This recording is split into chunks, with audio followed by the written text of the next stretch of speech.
about sleep hygiene.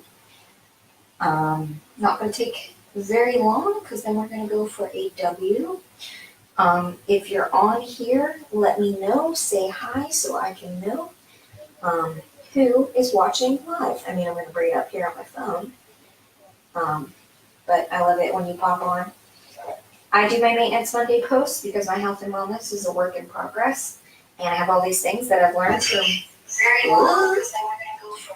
I always forget to do that. Sorry about that. My health and wellness are a work in project. They need to be maintained. And we're always trying to do better all the time. So when you know better, you do better. I have slobber on my shoulder. Real life. So I brought you up on my phone. Say hi. I'm going to show you a little bit of a demonstration on the bed. One of the things that I mentioned in the write-up of this post is rhythmic movement. Now, that's something that we do intuitively as moms, but I want to show you a specific way that somebody would use rhythmic movement and the concept of rhythmic movement therapy. But so I just pulled up some information. Concept of sleep hygiene has been coming up with different people, and I thought I would just review it a little bit. If you've never heard of it, it's definitely within the realm of occupational therapy because we are so focused on self-care and routines, and sleep hygiene literally means things that you do to take care of yourself in regards to getting restful sleep. Now, I just did a simple Google search and pulled up different things, and a website that I'd never heard of came up, but it was called tuck.com. I included it in the resources. In the write-up, it's the number one. It's the one I numbered, 1. In addition to some additional resources for progressive muscular relaxation and rhythmic movement training. I refer to it as therapy. I also will talk a little bit about the book, The Miracle Morning. So there are several different things that are recommended to kind of assess and learn about for sleep hygiene. 15 things, they say. And I will include those right now in comments. Can I comment on my own? No, not right now. I'll include comments when I'm done. I see one person is watching Carol. Carol is a fellow OT. Are you enjoying my Maintenance Monday videos? I really hope that you are. Give me some feedback. I'll see it on my phone. And just say hi. So, say hi to Max. I'm just going to show you a very simple technique of what I'm talking about when I bring up rhythmic movement. That's just one part of what I saw that I wanted to talk about as far as sleep hygiene. So we'll talk about the others as well, and we'll see how good Mackenzie does for me. So when you're laying in bed and you just can't get to sleep, these are some things that you can use to kind of assess your routine and implement different strategies, see what pops out to you. And I recommend if you can do all of them, do all of them. It's going to help your sleep.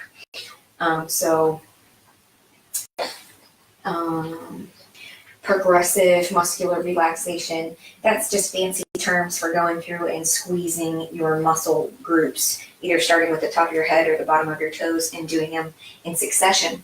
So, rhythmic movement. I've brought it up a couple times now. Bouncing like this, moms do, swaying. When we sway and we're calming a baby and we go back and forth, we do these things intuitively. We don't ever give them a label, and it's interesting. But there's actually a lot of research about how these movements benefit the nervous system. And the interesting thing to me is that when I went to a class, it was specifically on reflex integration. Rhythmic movement was really important on integrating reflexes. So I thought that it was interesting that they were bringing it up as treatment modality, meaning we would apply it passively or encourage children or adult clients to participate in rhythmic movements actively, meaning they themselves are doing it. But I thought it was interesting that I could use this with my baby, but I could also use it with myself. So in the class, I actually learned how to perform rhythmic movement on myself. It's just a fancy word that means moving in a rhythm. So I'm going to show you just one little technique that I've showed a couple moms when it comes to rhythmic movement. Hope you can hear me okay because my microphone's over here. Is it better now, Ashley? It's because my microphone was over here. Oh no, I hope you could hear me. Is it better? I'm hoping it's better. So I'm going to go ahead and just put Mackenzie right here and show you if I can get Max to move. Max, move. Move. Come on. Move your butt. Go. This is real life, guys. Max, come on. Get down. All with good lifting techniques. So, Ash, give me feedback. Is it okay? It looks good on my computer, so I'm just going to show you if I have to replay. What you want to look for with rhythmic movement if you're applying it to a baby or another individual for that matter, doesn't matter how old they are, you're looking for the chin to tuck is a simple thing. So you grab where they're comfortable and their back is laying on a flat surface. Yeah. And really, you're just giving movement to the body in a linear plane. That's so much better. Yeah, that's because my microphone's right here. I'm sorry about that. So we think about a linear plane. That means a straight line up and down. We're activating the balance system in the brain. And so when I apply movement to Mackenzie like this, it looks a lot jerkier than it really is, but I am looking for her chin and her whole head. It's very gentle, and you can change speeds and you can add different songs and play around with where you grab. If she were to lock her knees a little bit, I could hold at the ankles. If she was bending them and being too wiggly, I could grab up here. And if I wanted to provide even more input to the spine and to the head, I could even kind of lift at the hips. So I'm not really showing you a super specific, there's not too much about a right or wrong other than just you being comfortable and them being comfortable. But it's all about movement of the head. And if you did this for a long time with a song as part of a routine, but I always just like to say something I heard my friend Allie say, and it was just pairing the term that Sheila Frick uses, which is wiggle jiggles, to a rhythm. Thanks, Ashley. So I just like to go wiggle jiggle, wiggle jiggle, wiggle jiggle. A wiggle jiggle, wiggle jiggle, wiggle jiggle. A wiggle jiggle, wiggle jiggle, wiggle jiggle. And she's smiling. You probably can't tell very well from the angle of the video, but she's smiling. And I would do this for a while, or I would just be watching her to evaluate as needed how she's reacting. So that's to say that would be linear movement on the back. There's also rhythmic movement. It's still in a linear plane, linear input to the vestibular system, the balance system, but this is maybe not as comfortable for babies. And you do have to kind of make sure that the movement's going in the right direction, right up the spine, and making the head perform a chin tuck, which I've never actually done with her, and she seems to be like, meh, it's all right. I don't really care one way or the other. But you could still, you're adding a sound to it too. So this is movement that we use, and the whole purpose of it, which I maybe neglected to say, is that it's very calming. It's very calming to the nervous system, and babies that are growing and developing, they're playing around with rhythmic movement anyway, so they're figuring out how to move their body. She's looking at my microphone. What do you think, Kens? What do you think? So that's it. If you wanted to see how you would do it on yourself, that would have to be another video. Anybody on here live, let me know any questions that you have.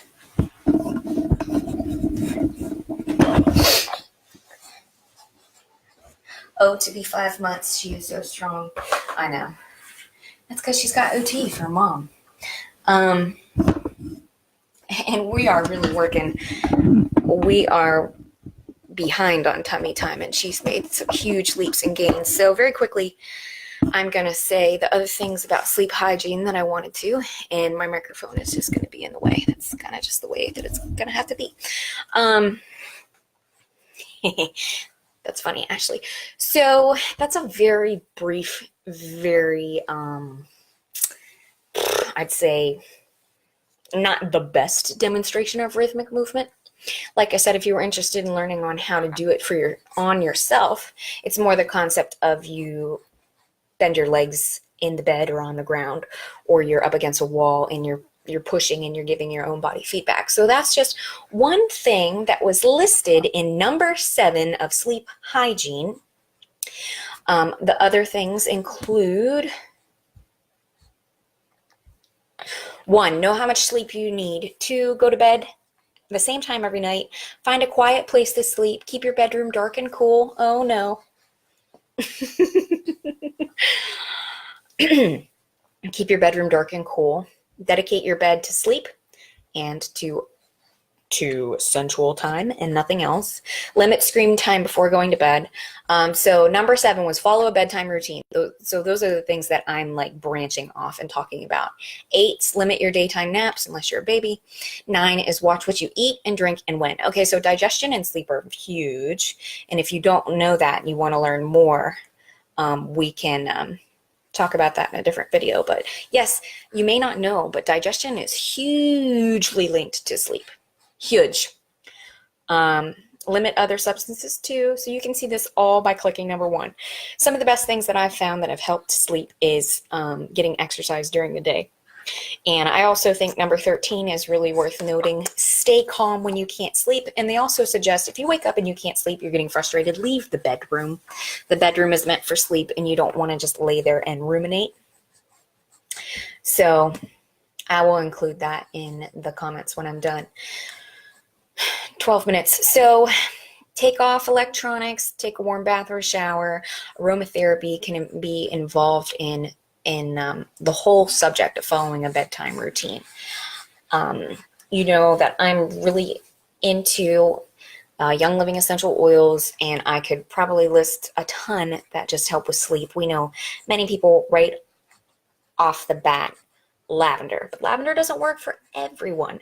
Specifically, a rollerball I use for Mackenzie, and I think I've mentioned it in the past, is Tranquil. It is lavender, cedarwood, and Roman chamomile. There's a lot of research, or at least stories about moms in the past, parents using Roman chamomile for babies to go to sleep. And I found a lot of testimonials within the Young Living community. People are using emotional support oils that calm them down and help them go to sleep. For example, Stress Away or Peace and Calming are really big, and they're multifaceted. They have more than just that use. Ashley's talking about Mighty Pro.